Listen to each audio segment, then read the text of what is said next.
Something which always pops up for people who like to break apart movies and pop culture and analyse the messages and themes is whether or not we're looking too far into them, or whether these ideas were placed there on purpose by the filmmakers or the writers, who they're connected to and why they would put these themes in their movies. And there's a few possibilities. It's all coincidence and we're just reading too much into it. It's the politics of the director and studio bosses or higher powers. Or it simply reflects whatever is in the zeitgeist at that time. If you've ever managed to sit through a Michael Bay movie, you'll notice there's a very, very heavy presence of the American military. Not just to drive the story, if you could call it that, but because Bay himself has allowed more access to military sites than most directors. Bay's movies depict the American military as heroic and highly capable, but they're also relatable. There's large dollops of small-town Americana, the farmhand from Nebraska doing his bit for freedom and democracy. There's a gentle conservatism to it. And the Pentagon likes that, or at least they did until recently, and so Bay is rewarded by being allowed more access. The point here, though, is that there is political horse trading going on which affects the movie itself, and this is the most benign example. As I noted in a video last year, politics has always dominated the genre of alien movies, and since that last video we've seen a steady stream of leaks and supposed confirmation that aliens exist or might exist and what that would mean for the modern world. Denis Villeneuve's 2016 Arrival, which features this exact storyline, was showered with awards and praise by the Hollywood establishment.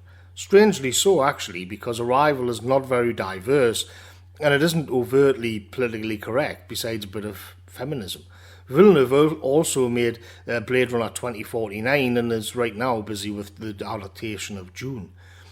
And so it goes without saying that Arrival is smart, it flatters the intellect, but what's it actually about? And this is where it gets complicated.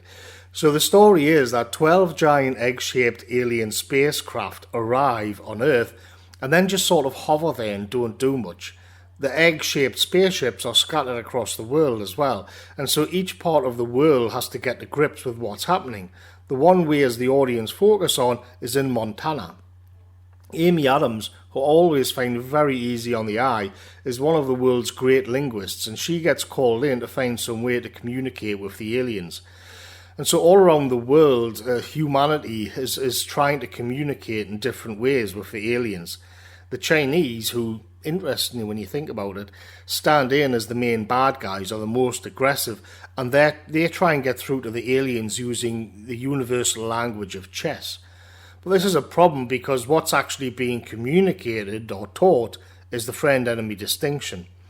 Meanwhile, back in Montana, and because everybody loves a redhead, the aliens are speaking to Amy Adams via their own language, which looks like ink clouds inside their weird chamber things.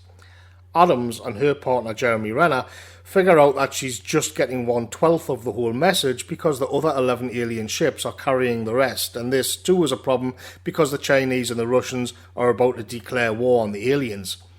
It turns out the language, the message, is about time, the ability to pass your mind through time, and this is important because we learn the aliens need humans to save them in 3,000 years' time. What's more is that Adams herself now has the ability to see into the future, and she sees her own daughter growing old and dying before she even gets old, and she's also had the daughter with Jeremy Renner.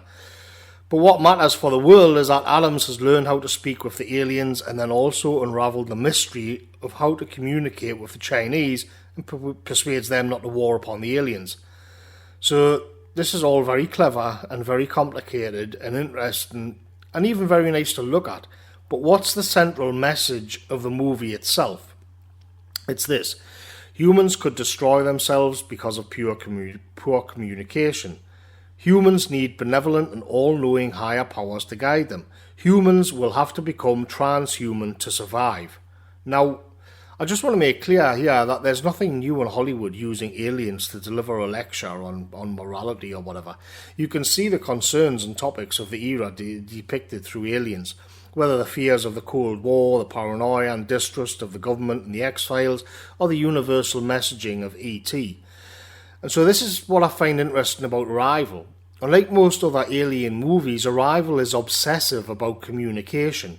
Not the danger of nuclear weapons, not that humanity has to bind together because the aliens are a threat, not that humanity has no right to destroy natural habitats or some lesson on economics or any number of other things.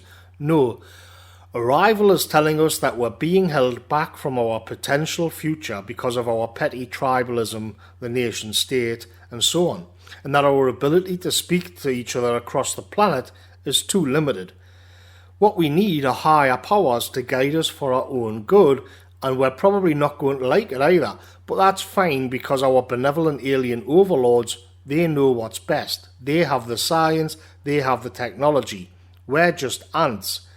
You'll notice that it isn't a matter of just technology either. We have to learn to transcend our very reality and move into phase space, to break beyond the constraints of time for the greater good, to become transhuman. But yeah, okay, let me switch gears for a second and raise another issue here. I mentioned Michael Bay's movies just before, and I think it's fair to say that we know exactly who Bay's target demographic was. You know, just browsing the images of his movies, that they're intended for teenage boys, and hell, compared to the filth we get today, I'm not even going to complain about what they got in something like Transformers. Bay knows what teenage boys want, and he's quite prepared to let them have it. But then the question is, who is the target audience for Arrival? The special effects are great, but mainly centre around some nice cinematography and the ink symbols. Amy Adams is cute, but she's also a serious academic well into her 30s, and there isn't really any action either. Arrival is being pitched to a relatively sophisticated audience who are able to sit for 2 hours following a story about language with plot twists and time travel. It isn't low IQ. In fact, the payoff is precisely that the viewer will get it, or the satisfaction of understanding what's going on. In other words, there's a bar to entry to enjoying a movie like Arrival. Only smart people will understand it, and so it flatters the ego as well as the intellect. And so with this out of the way, we can go back to the plot and put it into a wider context. Arrival is a movie about how humanity needs to become more interconnected through a universal language, that petty tribalism and national identities are a barrier to forward progression, and that there are higher powers which we may be suspicious of guiding us and explaining everything to us. And then on top of that, only smart people are capable of grasping this concept. If you're intelligent, then you understand this too.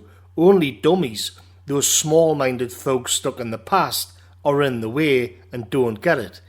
It's made clear in the plot that humanity is actually being manipulated here.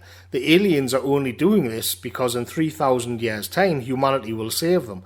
But this doesn't seem to be much of an issue for Amy Adams or Jeremy Renner. But on the face of it, it seems quite ridiculous. And while I'm not fond of putting memes into my videos, I think I'll indulge myself this once. Because what Arrival does is flatter the ego of those who will be smart enough to rationalise a concept, to think abstractly enough to feel pleased with themselves to the cost of common sense or understanding the manipulation.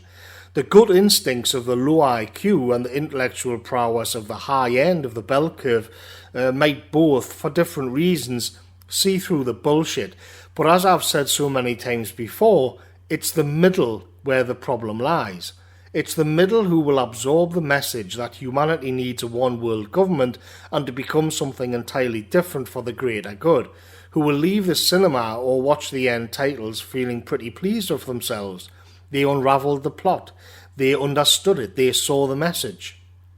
An interesting twist would be if another person came along and told Lady Amy Adams she was being manipulated and that the obvious course of action was to blow those space eggs out of the sky. But that is not the message of Arrival. Think of one of the slogans of the age. You'll own nothing and you'll be happy. On the face of it, it's just ludicrous. But that's actually sort of the point. It takes a degree of intelligence to deconstruct it and understand what it is they're saying, to see the positives. They'd say that they don't really mean we're going to live in poverty and starve. They're referring to an age of plenty brought about by technology and automation. That's how they would reframe it. As Arrival draws to a close, The penultimate scene takes place at a swanky dinner party at the UN, of course. It's a new era of humanity unifying, and all the global elites have turned up to celebrate it, including the Chinese general who now sees that he was wrong to want to blow the aliens up. The flags of various nations hang from the walls, but you'll also notice an odd circular symbol. It's the alien time symbol. You see, the aliens might have gone now, but we still have our own global elite, and the scientists, of course, and they know what's best. And now they have an ideology too, a transhuman one. And all of the rest of us are just going to have to go along for the ride, whether we want to or not. I'll catch you later, folks.